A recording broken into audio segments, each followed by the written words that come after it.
नमस्कार, मैं हूं सुमंत कुमार चौबे और आप देख रहे हैं श्री जीएस सेवा एवं समाचार। इस एपिसोड में आपको दिखाने की कोशिश करता हूं कि आज मैं बरगिनिया के डुबरमाना मोहल्ले में उपस्थित हूँ और यहाँ एक अनुष्ठान प्रारंभ किया गया है और यहाँ दूर सुदूर से आए हुए संत लोग और विद्वान लोगों की टोली है और मैं इनसे जानने की कोशिश करूंगा कि इस अनुष्ठान को करने से हमें क्या फल की प्राप्ति होती है और हम अपने दर्शकों को दिखाना चाहेंगे कि इस तरह के अनुष्ठान करने से हम लोगों को क्या फ़ायदा होता है। तो हम मिलते हैं यहाँ के अनुष्ठानिक वैदिक बाबा से और इनसे जानने की कोशिश करते हैं। बाबा जी, आपका नाम क्या हुआ? डॉक्टर मधुसूदन तिवारी।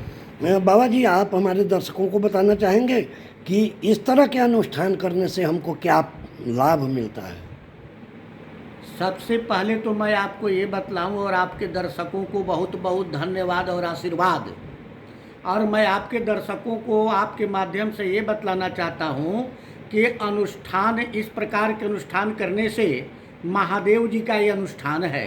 जी। और उम्र के मालिक महादेव होते हैं जी। 9 ग्रहों के मालिक महादेव होते हैं। जी जी। इस प्रकार के अनुष्ठान करने से जी। 9 ग्रह के दोष, जो दृष्टि होती है, जी दोष जी। दृष्टि, जी। वो शांत होती है जी। और कष्ट बाधा दूर होती है।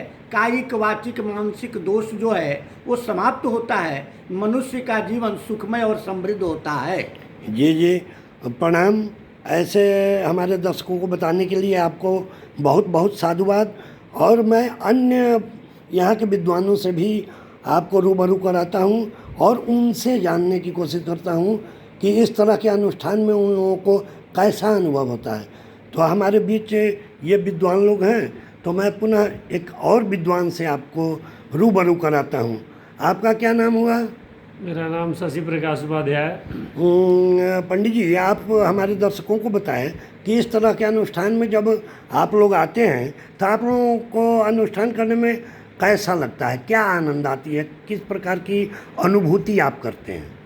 तो हम सब यहाँ गुरु जी के आश्रय में इस यज्ञ में आए हैं और इससे यह अनुभूति होती है हम लोगों को कि जो शांतिमय सुखमय जीवन व्यतीत करने का अवसर प्राप्त होता है मनुष्य को, वह भगवान के चरण में जो मिलता है, भगवान के सेवा में जो आनंद है, वह जीवन के अन्य क्षेत्र में कोई आनंद नहीं है। और इसी के साथ हम सब इस यज्ञ में इनके साथ सम्मिलित रहते हैं। वाह वाह, इनसे मिलने के बाद पता चला कि इनसे बहुत खुशी महसूस होती है।